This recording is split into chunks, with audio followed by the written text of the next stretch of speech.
Look, we got somebody coming in. Oh my goodness. Would you look at that? Nice truck. Oh, Orla. Orla! Look what I found on the interstate. Oh my God. It's good to see you, crazy old coot. What are you riding here?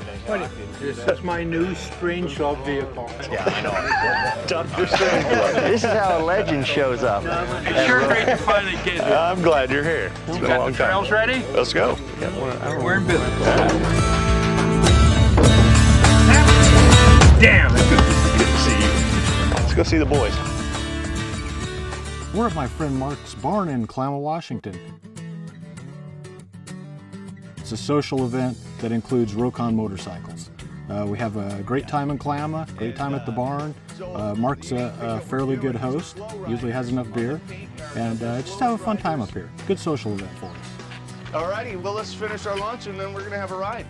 Mark Spreadborough, we were old friends before we ever met face to face. Just one of those people that you know that you're gonna be friends with for life. And these guys, they're all that way. It's not riding the bikes as people. We've always said 2/3 of this is the hanging out before and the hanging out after. The actual riding part is only 1/3 of it. Just getting together with these guys. I mean, we could come here and not ride the bikes at all and have a great time.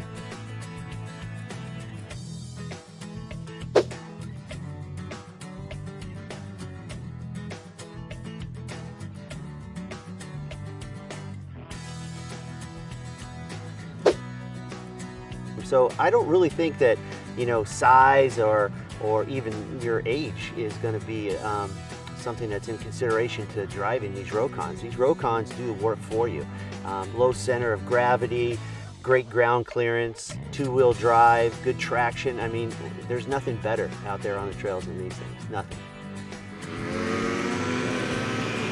I found it about a year ago, and when I did, I just fell in love with this thing. Since I've been riding it, it just it surprises me every day what it can do and where it can take me. It's just one of those things that, you know, it's been around for 50 years. It's, you know, it hasn't changed a lot, but it doesn't really need to. You know, it's one of those things. If it ain't broke, don't fix it.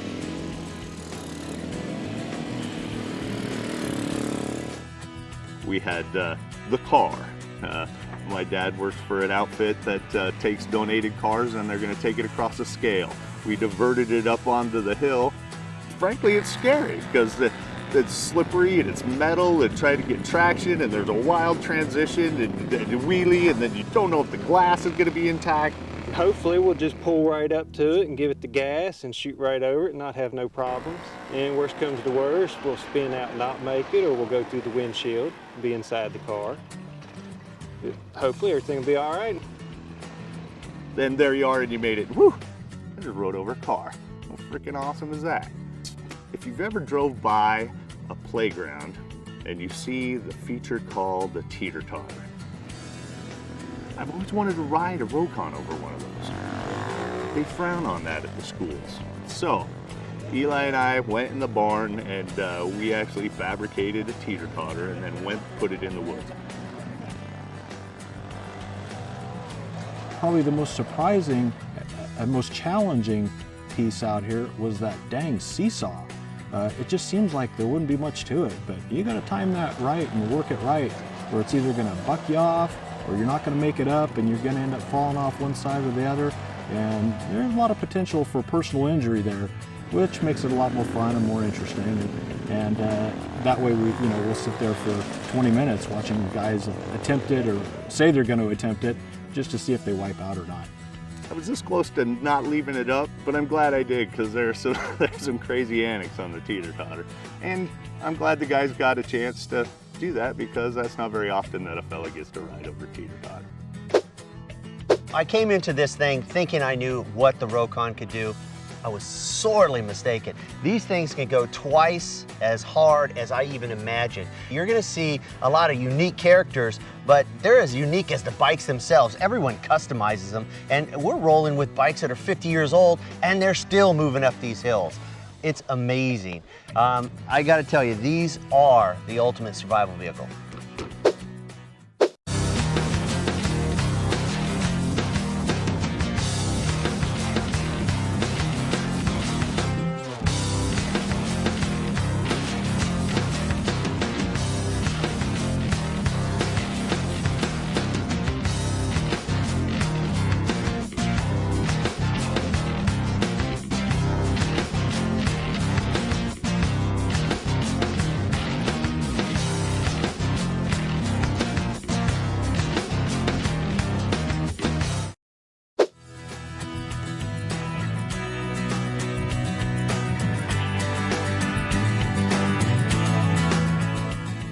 Where do we stand? Is this good? Yeah. Get Orla up here so we can hear. Yeah. All right, fellas. Hey, thanks for coming up to my place. I'm glad to see each and every one of you. You're all good people, good times. Welcome to the Behind the Barn ride for the Pacific Northwest. We got beautiful weather. We're gonna have a great time, but we all want to be safe. So I'd like to go over some things that we're gonna do to keep safe so that everybody goes home in one piece and maybe a little bit sore, but had a good time. First thing, when we're riding, we're all gonna wear helmets. So if you don't have something, we'll find a suitable sub or something in the barn, but we gotta protect your head. Eye protection. Eye protection's a good thing. Some of the trails are going through ungroomed parts of the forest, and there's lots of pokey sticks and limbs that could get you in the eye. This is amazing, guys. I wanted to thank you guys for inviting me. First of all, get to meet a legend, which is insane. But you know, He's talking about me. But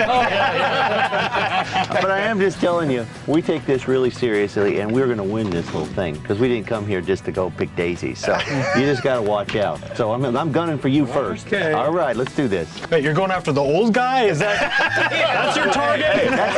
He's the best. I'm going for the legend. He was Air Force. Yeah, exactly. Yeah. Oh, it's getting deep. I should have worn my waders. My gosh. All right. Kiss my ring. There it is. Oh boy, we're gonna have fun. All right. Good times. Most of the time when we have a Rokon ride, there's no race, there's no time. You're just out tooling around and finding obstacles and stuff.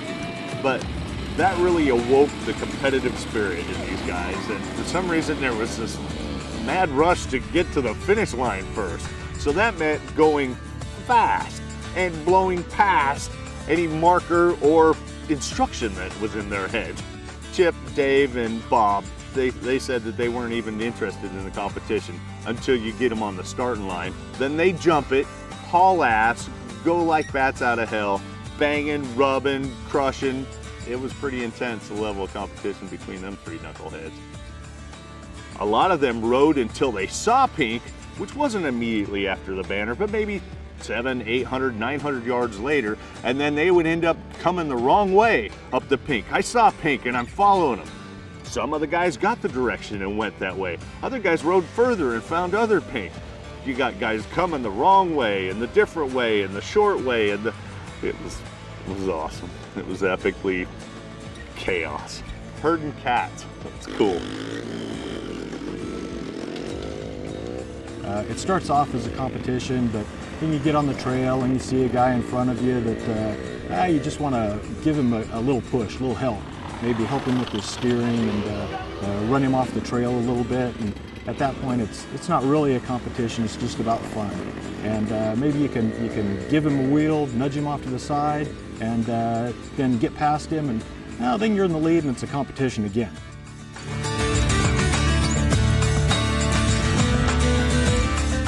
Like stepping into Jurassic Park for me. I mean, Mark is telling me down there's 100-year-old trees, which I believe because they're enormous.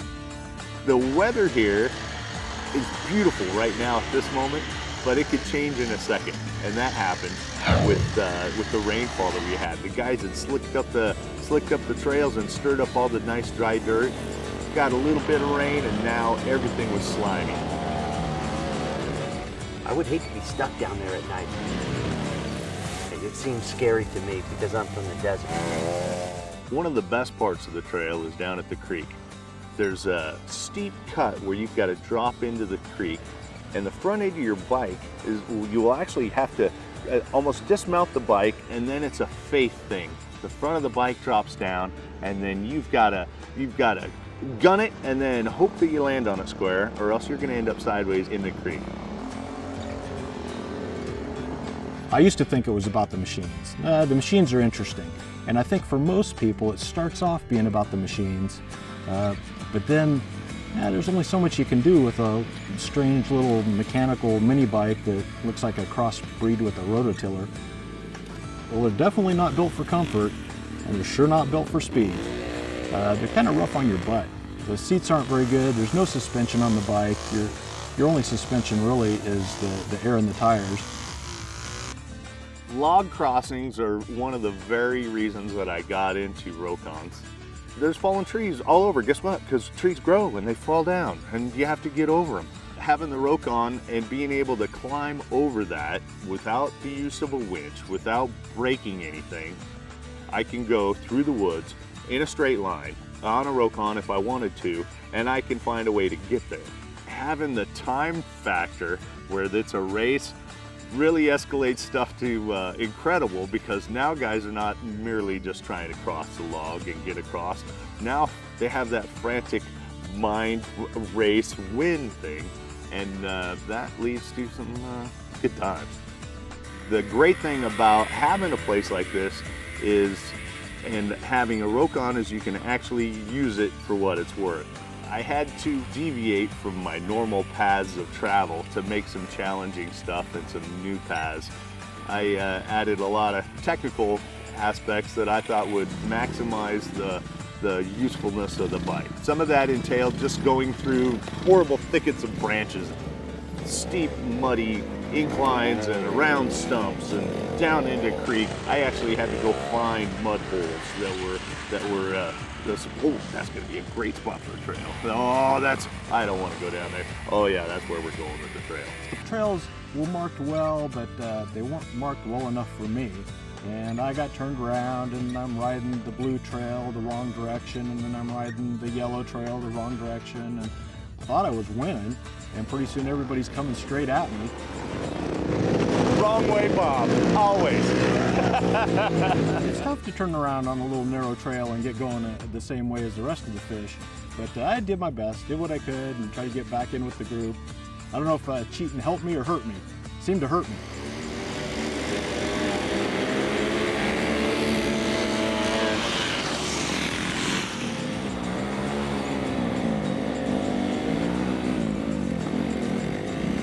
The weekend was a great success.